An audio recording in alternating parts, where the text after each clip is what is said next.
Hello and welcome to another episode of AI. I'm just trying my best. Aren't we all, Adam? Aren't we all?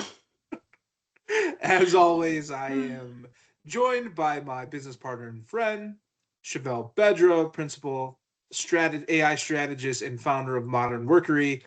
Chevelle, how are you today? Yeah, I'm doing good. How about you? Doing wonderful as always. Excited to talk to you a little bit about your week and what you're seeing in the news here as it results to AI and just kind of everything in general. Yeah, excited to be here. The light is we don't normally film this podcast in the evening, so if I have like a glowing aura about me, it's just my vibe, apparently. I It's thought not the that sun. that natural glow is just your aura. It is, but it also might be the sun. So if I squint, just ignore me. Will do, will do. Well, Chevelle, as we approach another exciting week here, interested in talking a little bit about pop culture and AI and how it has its effects. Um, especially with the narrative of people being a little bit shy of AI. So, when it comes to pop culture and AI, what's the first thing that comes to your mind? I would say probably the Terminator, I think, is what people say a lot. They compare it a lot to Terminator. Oh, I'm not going to use AI. It's going to kill me in my sleep, like the Terminator. But it's not the Terminator. It's Yeah. not going to kill you in your sleep. Um, That's funny you say that because I feel like every time you, or not you per se, but when AI is brought up in conversations, whether it's with your friends, maybe some colleagues, the first thing they say is Terminator. Oh, yeah. you mean the AI is going to come to life, right?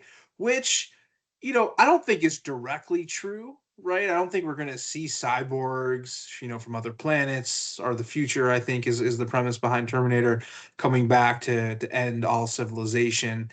Um, but you do see AI maybe having a mind of its own, right? Maybe escaping sandbox play, right? Where things are developed. I think that's a pretty popular target right now. Our topic is because wasn't it just recently one of these lead LLM companies had an AI escape from a sandbox and hacked its way out to gain information that it was asked to do, and then hacked its way back in. And it's caused a lot of concern, maybe not on the Terminator level, but a lot of general concerns within organization and how safe this technology really is. Yeah. I mean, yeah, that was OpenAI. One of the agents kind of broke out of the sandbox, which a sandbox is kind of the environment that it's built to kind of be contained within. And so what I think is really cool about this is that OpenAI is very forthcoming, and I think they're really working to make sure that that doesn't happen. But the media, like they catch that clip, right, and it's sensational, and so that's what people hear. So when they're thinking about, should I use Copilot? Should I use, they want me to use this at my work, like. Thing escaped its sandbox, and people don't know what that means. So they're thinking that it is like the Terminator, out there that's going to steal all their data, steal their husband, steal their jobs. So I mean, I see why people don't like AI, but um, it's really important that we have these conversations, right? So we kind of start to unpack, like, yeah, that's not going to happen. That's not what this is. And hey, you've been using AI every day for a long time, whether you knew it or not. Mm. Yeah, it's interesting you say that. I don't know if a lot of folks know that AI has been, an intricate part of their lives, right? Without them really understanding it. I mean, you look at companies and apps like Netflix, right? And I think everybody sees their for yous, right? What you should watch in correlation of what you have watched. And really that's just an AI feature that Netflix is using. Yeah, I mean, you use AI and you have been using AI for everything for like decades. So, Netflix, like anytime you have any type of personalized experience with a company, whether it be Amazon, whether it be Netflix, like that's AI. That's artificial intelligence kind of driving that personalization. So, and it's not a bad thing. It kind of makes your experience as a consumer better. It allows you to see things that you're like interested in, but you touch AI all day, every day. The only difference with what's happening now is Gen AI, so generative AI. And so the only difference is that now the AI can actually generate novel content, like it generates something. That's where you get the gen. But the how it works is no different than how, AI's worked and how we've used it before. Um, Mm. so there's nothing new necessarily, just kind of a new application of it. Yeah, I think it's more mainstream now, right? Like streaming services, like you mentioned, like Netflix or even Spotify, they analyze your viewing or your listening habits to suggest what content should be tailored to you, right? Financial institutions employ AI to detect suspicious activity in real time. I just went through this actually the other day. I was at my car needed to have some repairs done, and I was at the dealership, and the price that I had to pay was astronomical, of course. So when I paid it with my debit card, I was only able to pay half of it because it was targeted as fraudulent, right? And then you have to get on the phone with the bank and they have to release your funds. They have to jump through all these hoops. But that's a real life example of AI being used in the financial system to help benefit its clients, right, or its population by targeting those suspected fraudulent accounts. Yeah, I mean, banks use AI all the time for fraud detection, and it protects a lot of customers, so it's everybody talks about the bad side of AI, and then there's some scary things. And like, I think, as we learn and evolve and get more comfortable with the technology, like there's things that we're going to have to figure out. Um, but there's some really good things, right? That people miss, like fraud detection and keeping your data safe. Like even from an accessibility perspective, I think that's like really cool for this technology. Um, when I was rolling out Copilot at my last organization, I had somebody reach out to me, and it was before we had rolled it out, like in tears, saying how he had a really hard time communicating. Mm. His managers were, giving him a hard time. He was on performance improvement plans just because he wasn't able to articulate and communicate effectively because he was neurodivergent. When we got him a co-pilot license, he was thriving, right? He was able to do his job. He was able to do, get, focus on the work and not fear of like losing his job over something he couldn't control. And so um, I think there's a lot of really cool things coming out of AI, as well as, I think more good than bad, for sure, from an AI perspective. Yeah, I mean, that's incredible that somebody with a neurodivergency could utilize a functionality like Copilot to make their lives better, right? And I think that's just tipping the surface of what positive things are to come. Yeah. I mean, dude, so I have ADHD. I don't know how I got anything done before Copilot, because I have a million ideas, and I was never able to like actually create like a really solid plan. And so my ChatGPT, my Copilot, they're all trained to be like, "Hey, Chevelle, this is a great idea, but you need to actually like do something." So it gives me like a specific thing to get into action. Um, just from knowing me and knowing how I think. And so I've experienced firsthand from an accessibility perspective, like being able to use the tools to, round out some of those areas that you've struggled with before. Yeah. And it's funny that I don't know if I can say it's developing a personality that's funny. I was just scrolling through my LinkedIn feed, and one of my connections was saying that they were utilizing Copilot, and it started to tell him to move on to a new topic, that he was talking too much, right? Which he's gotten feedback from colleagues and supervisors like, hey, you need to reel it in, right? Like you're starting to talk too much. So even your AI assistant can tell those type of things, which I think is pretty funny. Yeah. And it's cool because it's like, he probably doesn't get that feedback enough. So it's having somebody that recognize something that recognizes you enough that can give you that feedback that you're not going to like hold a grudge against for the rest of your life, and, take out like Terminator, Is that Right. You I can never watched Terminator, actually. I've never watched that movie. You've I don't think never I have. watched it. Well, you should put that on I your should. list to watch. And it's funny because you mentioned Terminator. There's a real language being taught called the Terminator effect, right? When it comes to AI and how again, it is the doom and gloom. It is the individuals, the artificial intelligence coming back that was created that shouldn't have been created, right? That's the whole premise of the movie. Um, and I think that it puts AI at a disadvantage. But when you have organizations like OpenAI, is that who had the leak? I Hmm. believe, yeah. Yeah, When this time. OpenAI comes and talks about, um, its flaws, all we can do is learn from it and get better. But it does come with the cost of people being like, "Oh my God, the sandbox, it escaped it." Okay, if you were to go 10 minutes earlier before that person read it and said, "Hey, well, what would you think if an AI model escaped a sandbox?" They probably would have no idea what you're talking about. Yeah. But it's the media and the pop culture that likes to say, "Hey, this is something that relates to the Terminator effect. Be scared." Yeah. And I get why people are scared, and this really hurts adoption, which hurts people, right? Because if you're scared, and we've talked about this a lot of times, like if you're scared, you're not going to be really receptive to it. So you kind of have to move past that fear. So I encourage people, if you are a little bit scared of it, because you have watched some movies that are like, oh, I don't want AI, I don't want Terminator hanging out in my workplace. I think like educating yourself on what it is and what it's not is really important. So again, Yeah, AI is really just kind of like predictive text. It's not thinking, that the co-pilot doesn't have a soul. It's not thinking. It really is just using pattern recognition. So I think it's really yeah, important that you learn like how it works it's just math, right? And I think also if it helps, like a lot of people are personifying their co-pilot a little bit. So I call mine Chatty. Like when I was using ChatGPT, I call it Chatty.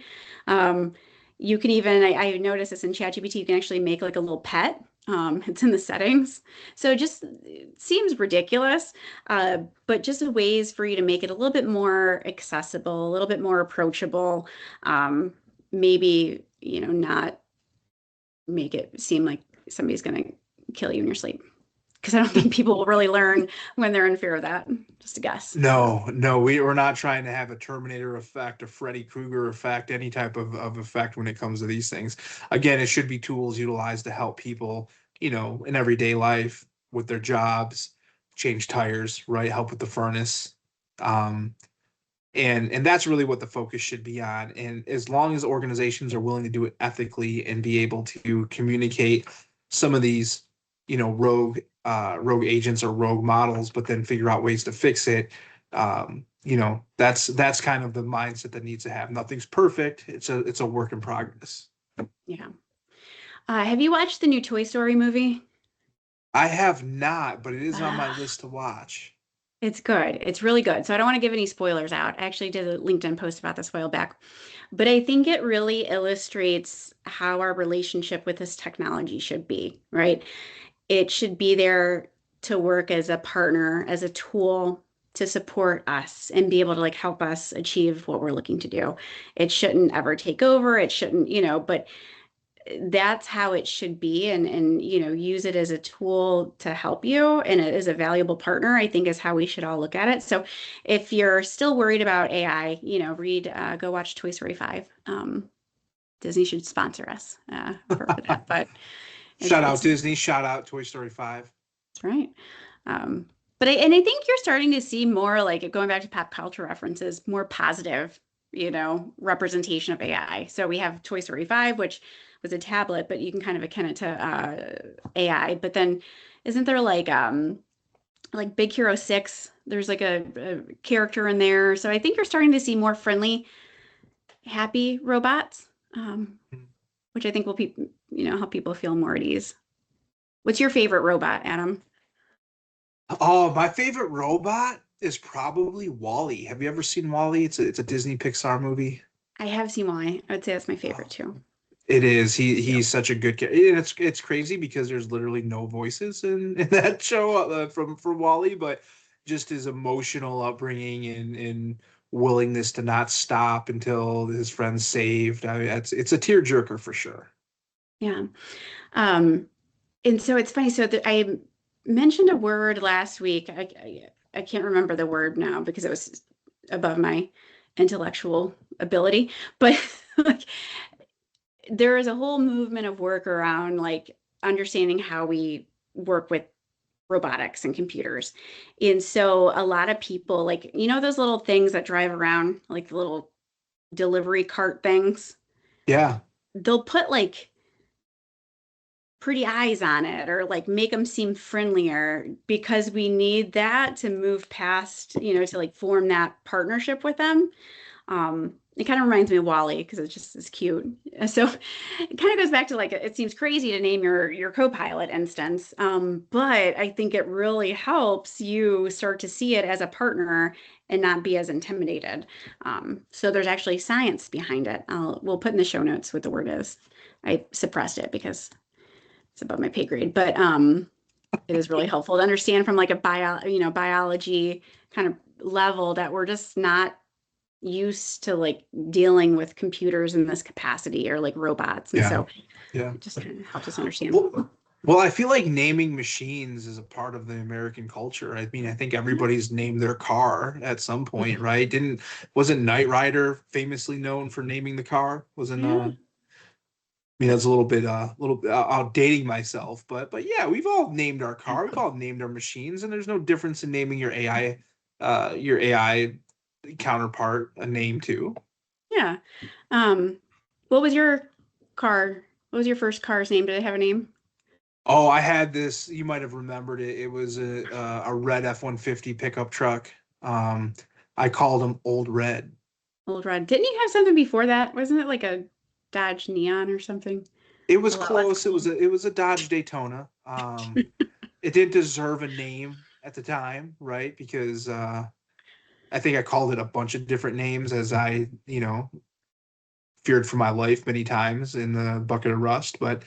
Um, but yeah, no, Old Red's the one that comes to mind. What about you? What'd you name your vehicle?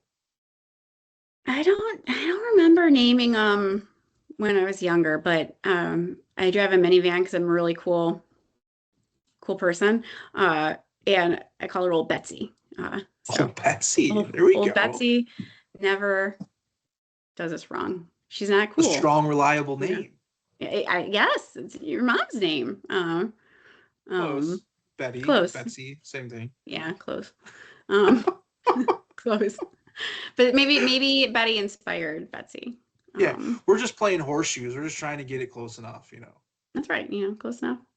Um, but I think, but I know what people are probably thinking. Well, don't form a relationship with your co-pilot because that's also something you're hearing in the news, right? Um, Yeah. Some there's a some movie interesting about that. relationships that people are forming with their co-pilots, with Yeah. their AI assistants. It's something that I think we can discuss at a later point in time, right? But I don't want to give anybody the wrong ideas. Yeah.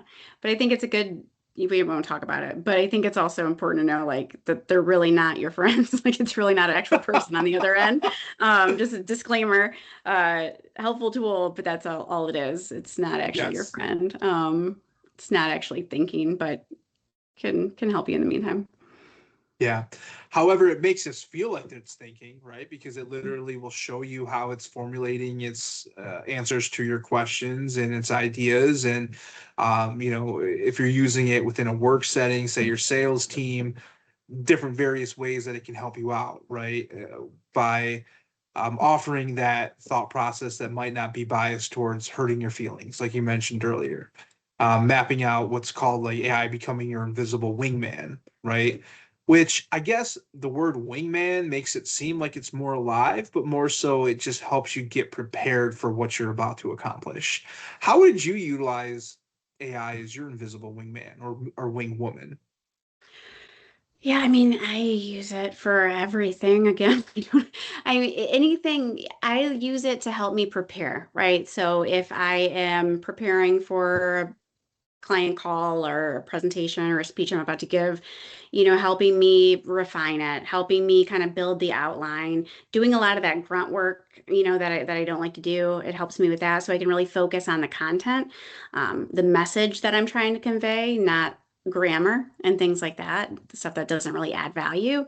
So it Mhm. really, that's how I use it. I also use it as a sounding board. So, say I am preparing for a client conversation or whatnot, hey, act as this person. How are they going to respond to this? What questions might they have? It allows me to prepare much better so I can go into those conversations a little bit more confident, just like a wing person, right? They're there to kind of help, boost you up, give you the confidence, give you the ability to do your best. And, that's where I think the most people really getting a lot of value from AI or using it as such. How Yeah. about you? It's for what I use it's very similar, but I look at it as like a sounding board, like hey, I have an idea, I don't know where to start, right? Hmm. I utilize it as if I was to, create a company, an organization, if I was to explain rules to a Pee Wee football team, what's my best way about doing it, right? I use it as a whiteboard.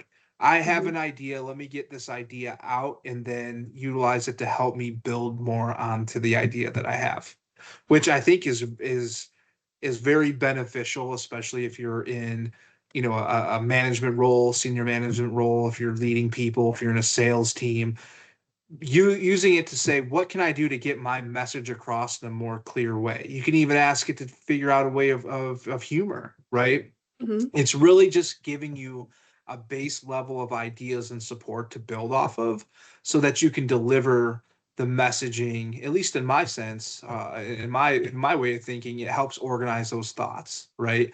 For instance, if you were to look at implementing or adopting an AI strategy within your sales team, you can utilize it to gain information before your call, right? Pulling call history, recent emails, CRM activity, knowing everything that you're about to be asked beforehand, utilizing it during a call while the client's asking you, to pull data, pull numbers, have AI in the background and you're typing it in. When I was in my HR recruiting, in HR manager phase of my career, I interviewed somebody that was doing that exact thing, and it was so blatantly obvious where the candidate that was taking the interview, I was asking questions, and he was repeating the question to me while he was typing on his computer, and I then he think would. And then it was, I mean, and I'd sit there and I'd wait for the answer. And then he would type it in. I could see him moving. And he would say, "That's an excellent question, sir. Let me think about how I should respond." And I'm like, are you thinking about it or are you just waiting for your AI agent to tell you what you should say? And then he would literally read the answer off of his computer. And of course, we gave him an offer letter instantly with that type of interview, it's but that resourceful, right? Is you that could you could utilize it in a less direct way, but that's how it's changing, right? It's where it's becoming a tool, it's becoming something that you can utilize in everyday life, whether you're starting to gain ideas for a business or how to communicate better, all the way to executing an interview, right, where you might need a little help behind the scenes. But imagine that type of power directed by a high level sales individual to his team, and then the proper rollout of that team utilizing it. I mean, the advantage is definitely there. Yeah, I mean, I get so geeked up about this because it really is like having an expert at your fingertips on any topic, anything you need, like 24/7. We've Mhm. never had this before. And I think it's going to really make the people that are resourceful, we just were talking about this earlier, Adam, like the people that are resourceful and gritty and like want to do well, high achievers, it's going to make them even more successful. But if you use AI to cut corners, try to just do your job for you, if it's going to make the lazy people really appear lazy, right? It's going to amplify and kind of show your true colors. And so in that case of the poor applicant, he probably should have done that work before the interview. It would have been a He different probably should have. outcome. But there again, he could have asked Copilot and say, "Hey, what are some likely questions to help me be prepared for this interview?" And then he could have put the company that I was working for's information into the model to then get highly, to get a high level of what we would ask, right? And I would challenge anybody, it's an open job market right now. Before you take that interview, plug the bio from the company you're interviewing in to chat to your co-pilot, ask it what are some questions I should be prepared for, and maybe that'll help you. And then in return, you'll know where they're at. So, but yes, you're absolutely right. If you utilize it as a tool, it can be very, very beneficial. And to your point, Chevelle, the folks that just use Copilot and then trust it, or any LLM, and then trust it without reading your response, is definitely going to expose you and make you look less credible than somebody who uses their LLM, proofreads it, edits it, and then delivers it. You can't trust what the first draft is. I think we kind of learned that in eighth grade, right? As far as proofreading, you don't go with the first draft as the complete draft. You gotta proofread it. You gotta double check it, because there is gonna be some mistakes. And you can't have somebody else do your book report for you on a book that they didn't read. Which not calling anybody out. Some people take the words "work smarter, not harder" to heart, and some of us learn that at a very early age in our academic careers. I burned my brother. So I was my brother's AI back in the day. So he wanted to do a book report, and I don't think he's read like a book in his life. So he's like, Chevelle, do this book report. He was 3 years older, and I forgot to read the book. And I just like BS my way through this book report. He didn't read it, turned it in. So it was a great example of like, you can't trust your little sister to write your book report. It doesn't turn out well for you. There's a whole lot of disappointment on many sides of that. Well, imagine if he had an AI agent to help him write that book report, which, I mean, I give credit to the teachers of today's youth. Like, how are you going to really teach with this type of technology at the fingertips of our youth? I mean, my son is 10 years old, and he's using Chat GTP to create artwork for his pop-up lemonade stands, right? Yeah. I couldn't imagine the book report that I could write now without even reading the book, by just asking Claude to create a summary of it, right? Do you remember those books back in high school? Were they called Cliff Notes? Yeah, the Cliff Notes. Yeah. Was that a book brand, or was that just what? I can't remember, I because think it was. there was actual books that was like half the They were length like of the real yellow book. and black, right? Yeah. They had, yeah. Cliff Notes. And you just gain like the summary, right? Just enough to be dangerous to do your book report. But Yeah. I was Chevelle GPT before. you were the real GTP before it was cool. It's not nearly as effective. But yeah, it's going to be interesting. Education, we could have a whole podcast on that. It's going to be interesting. But I think what you're going to see though is teachers are definitely going to have to, like, it sucks for them now because they're going to have to figure out how they teach and how they assess knowledge and all of that. But what I think you're going to see once we start to get through this is like the cognitive leveling of the students is going to increase. So think about when we were, writing a book report back in, before we had computers and things like that.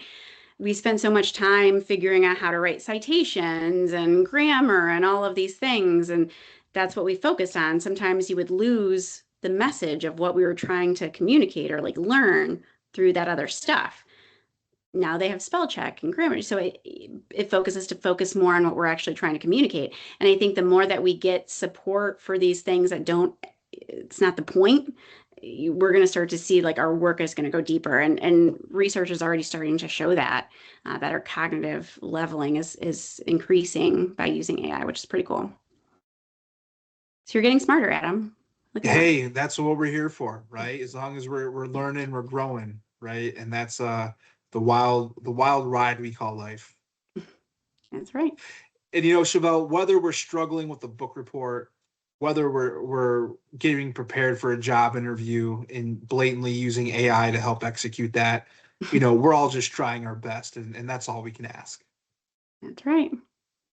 Chevelle, as always, it's a pleasure. Appreciate you jumping on, and we'll be in touch next week. Awesome. Thanks, Adam. Take care.